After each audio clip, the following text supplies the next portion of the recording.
Before we get to him, though, we've got a gentleman called James Stillwell. He was going to be a panelist on today's show, but unfortunately we never got around to sorting that out. But a year ago, James was standing on street corners shouting the message of God at people, much like Ray Comfort and the like. James, are you with us? Yes, I am. And we can hear you loud and clear. Welcome to the show. Thank you very much. Do you want to expand upon what I just said? Your background and what you were doing and how it changed. Okay. I was raised a Christian, whatever that means. And my father died when I was 14, and so I just ended up being on the streets for a long time. I was facing some jail time. I read a book called God Doesn't Believe in Atheists, got sucked into Ray Comfort's whole thing, started to become a Calvinist. I'm skipping over a lot of stuff. Studied the Greek New Testament, became an open-air preacher. Not this past May, obviously, but May 2010, I was at the Ambassadors Academy with Ray Comfort, Kirk Cameron, those guys. And so that was my deal. A lot of people like to ask me, why are you an atheist? Why don't you believe anymore? And I would have to say that it's not any one thing. It's a lot of different things. I think that the facts of science, not strawmanning evolution, but seeing it for what it is. And also, I think some of Bart Ehrman's works and logic. I took Could I just question you a little bit about that? Because sure. I think I find it very interesting. I think it's also potentially very useful for some people to hear this. I mean, this was only about a year ago that you were a believer and, as I say, shouting your message on street corners. Could you just expand a little bit? I know you said it wasn't just one thing, but could you expand to a degree on the process that sort of like led you to offload your belief in a God? Well, as an open-air preacher, as an apologist, as an evangelist, you're constantly being bombarded with rebuts from skeptics, anti-arguments. And some of those arguments stick in your mind, and they stick like splinters, especially when you can't explain them away. And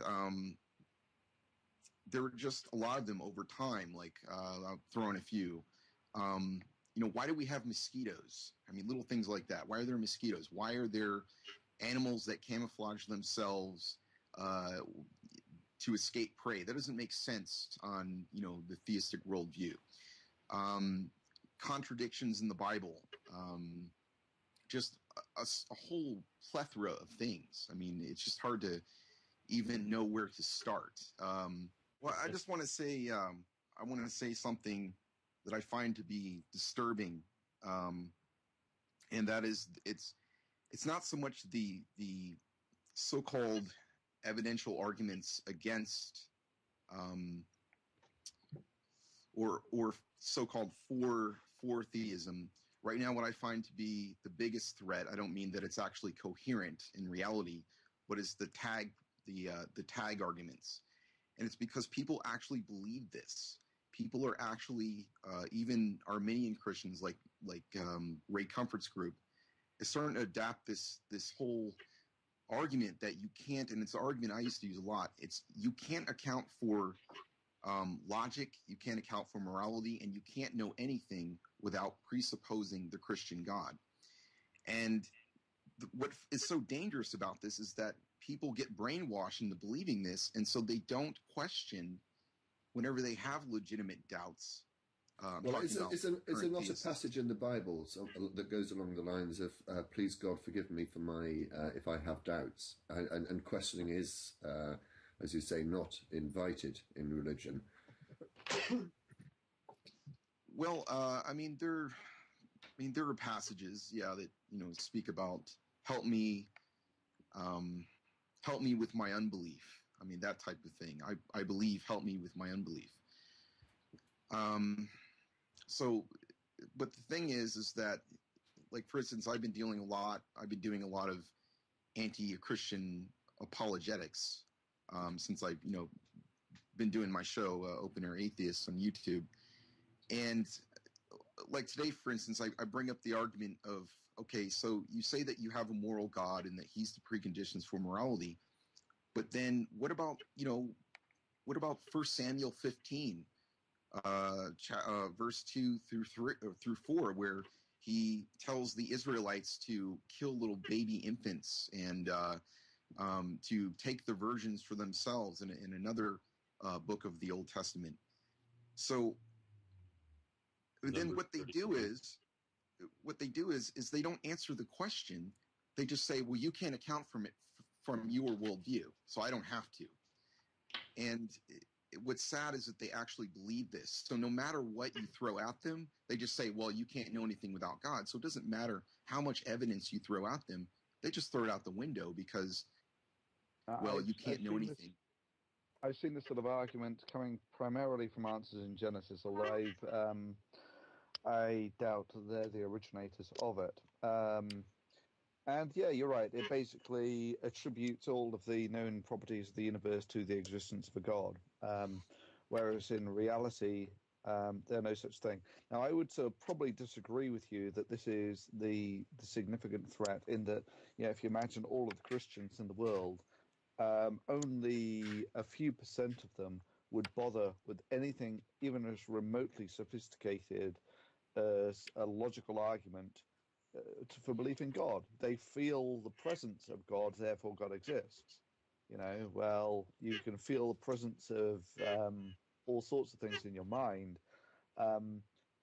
but it is, of course, conspicuous that the one thing that it doesn't say in the Bible is in the beginning God created logic. And there's a good reason for that, is because logic is actually a model that we've constructed of reality.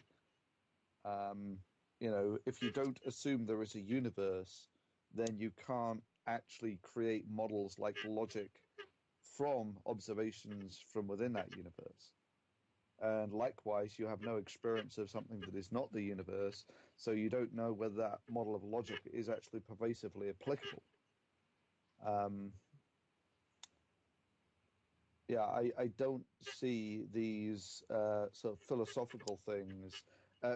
Christians like to trot them out to sort of make it appear that there is some logical reason for their beliefs. But I think for the majority of Christians, they just don't think about it that deeply. Once again, referring back to the president of the American Family Association, the people that are hosting this prayer-a-thon in Houston. In the interview that we listened to with him, he was talking about Jesus' whole purpose being to go on the cross and pay for all of man's sins and all of that, which apparently have had a negligible effect. But he said that what mattered was that you believe that. In order for it to work, you have to believe it. And this is where I get mystified, because reality does not require that you believe it. I mean, it could happen and you not even know about it. That's fine. And you can know about it and doubt it, and it doesn't change the reality. So why is belief so terribly important? Why do we have to believe that? And if it's not a matter of make-believe, if it's not a matter of pretend, if this is not a lie, then we should not be required to believe it in the sense that they're talking about. I think you raised a similar point in Dublin in your presentation, didn't you, Aaron, that faith is considered a virtue, and why is that? The reason is obvious, because faith doesn't require evidence. There is no evidence for a God, therefore you have to have faith, and it's sort of like somewhat circular. James, sorry, you wanted to say something. Well, yes, it's even worse than that. When you guys, I've noticed, and I'm not saying this to be critical of you, but I'm just being honest, as somebody who understands the Greek New Testament pretty well, probably more than the average pastor, when someone says that the only sin is not believing in Jesus, they are inconsistent with their own holy book. 1 John 5:1 states that, first of all, that believing does not precede regeneration, which means the only way you can believe is if God predestined you to believe. So when some Christian tells you that unless you believe in Jesus, you're going to hell, just go ahead and make sure that they know that their Bible teaches that John 6:44, no one can come to me unless the Father draws him to me, and I will raise him up the last day. So it's worse than that, because there is no this whole modern theology of you have to believe in Jesus and faith is the only unforgivable sin is something that's very new. Before the 16th century, most churches did not believe this. This is something that was propagated by Charles Finney and others, and Wesley. So this is something that's very new. And so can I just pause you? Because you mentioned, just one second, you mentioned hell. I didn't think that hell was actually ever mentioned in the Bible. Well, no, it is. It's Hades. It's usually translated Hades. In the Old Testament, it's Sheol. Yeah. The grave. On the thing where you're talking about preordained destiny, right? Correct. Okay. There was some remarkable pieces of art from, I think, from the 17th century that showed all kinds of debauchery going on in the streets of this one, I think, French town that was all supposed to be directly tied to their belief in preordained destiny. And it was drunkards, it was parents abandoning children, it was sex in the streets and lascivious behavior and all of that. I'd love if somebody can find me those engravings again, because they were fascinating. I mean, I think the bottom line here is it's an observation. It's factual track record that religions evolve and diverge over time. They splinter. So, I mean, at that sort of point, this whole idea of your religious interpretation of the Bible becomes more or less a nonsense. I agree completely that you can say that other interpretations have shortcomings, but the reason why there are all these different religious interpretations of the Bible is because people get what they want out of it. And as far as I can see, there is obviously no better argument for one form of religion than another. Otherwise, one would have actually achieved market dominance and all the others would have died off. Anyway, that's my thought on it. Well, not really, because, I mean, as far as if you're talking about interpretations, if First John has, for instance, gegenitai, which is born of God, in the perfect tense, which means it already has happened, but it has believing in the present tense, then obviously that proceeds, and you can't argue with that. That is not something that is debatable. That is what it simply says. If I have a text...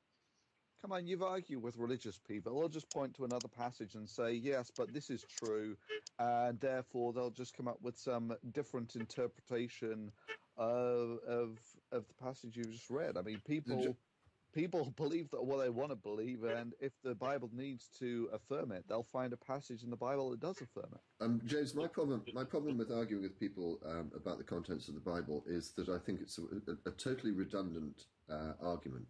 Until they can prove that it is indeed the Word of God, why should I have any interest in what it says? It's quite clearly a man-made, man-written book. So I don't know, for me, arguing about specific passages is a waste of time. Well, to me, what I enjoy about that argument is showing these people that what they believe doesn't even have scriptural support, and when they realize that it doesn't, or that it's being directly contradicted somewhere else, and they have no way of accounting for that, often when you show them that there is a contradiction, they will answer that by denying that the Bible has any contradictions.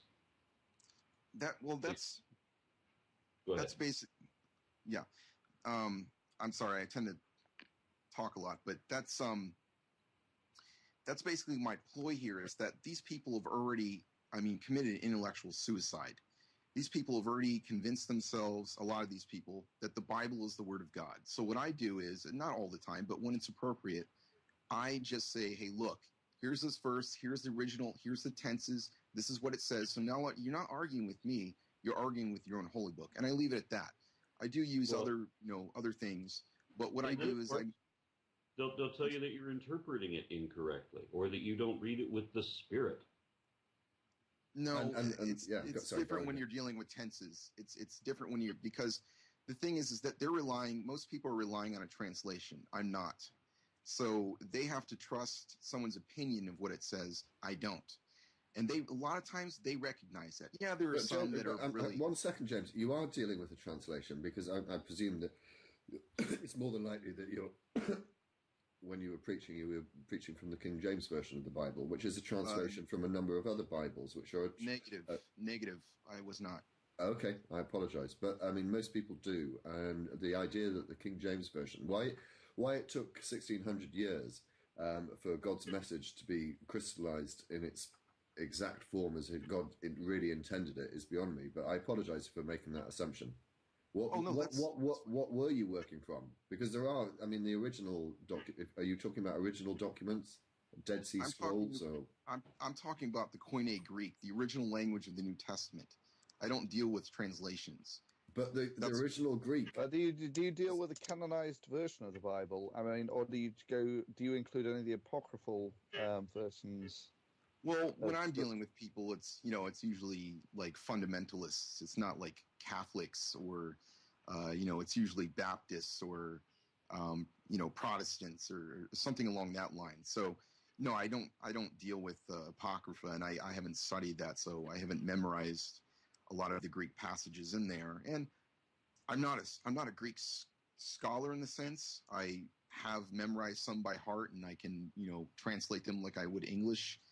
But there are some passages I turn to, and hey, I don't know the whole thing. I'd have to kind of pick through it. But I know enough to be able to argue and say, hey, look, you're relying on a translation. I can show you exactly where this translation is incorrect, and I can show them how to verify that for themselves. So it's just one way that I use that's rather unique to atheists, because most atheists don't have that knowledge, that I use that overall seems to be pretty effective thus far. But no, not with everyone, because yes, some people commit intellectual suicide. Doesn't matter what you say, they're going to believe their interpretation or their pastors or whatever. So there's always... That's what I always end up running into, because I have rock solid arguments that I can use too, and everybody that specializes in any one field probably has that rock solid argument that will work in their field as well. But what you always come up with is, these may be what the facts are, but I prefer to believe this. I'm going to believe what I want to believe, and nothing you can say will make me change my mind.